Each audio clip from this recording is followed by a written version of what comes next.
বন্ধুরা দেখো, আজকে আমরা ফেনা ভাত রান্না করছি। না এতটা আমার মুখে ভালো লাগে হ্যাঁ বলার মতো না, কেন আমি বাড়িতে যাওয়ার পরেতে অসুস্থ অনেক। আমি কোনো খাওয়ানোর মুখে রুচি নেই, খাইতে পারি না।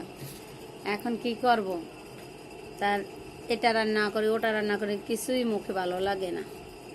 তারপর আমার মনে ভিতরে চাই একটু, আগে আমরা ছোটকালে ফেনা ভাত রান্না করে খাইতাম,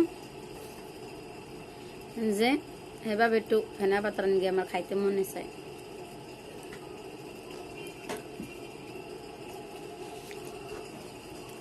এখন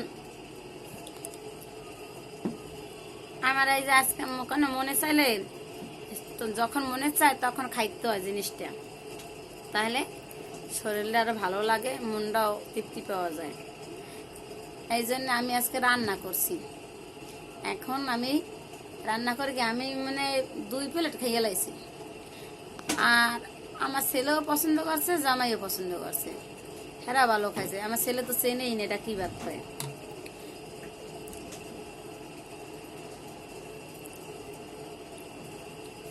আমরা জলপাই দিয়ে খাচ্ছি, একটু টক টক লাগছে, জাল জাল লাগছে, এই যে খুব ভালো লাগছে। এখন তোমাদেরও যদি এরকমের সমস্যা হয়, তোমরাও রান্না করে খেয়ে দেখো, খুব ভালো, সেই মজা হয়েছে, সেই অনেক টেস্ট লাগে।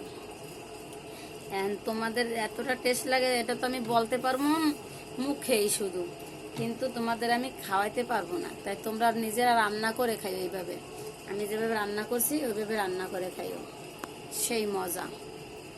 আর মুখে তাড়াতাড়ি রুচিটাও আইয়ে পড়বে।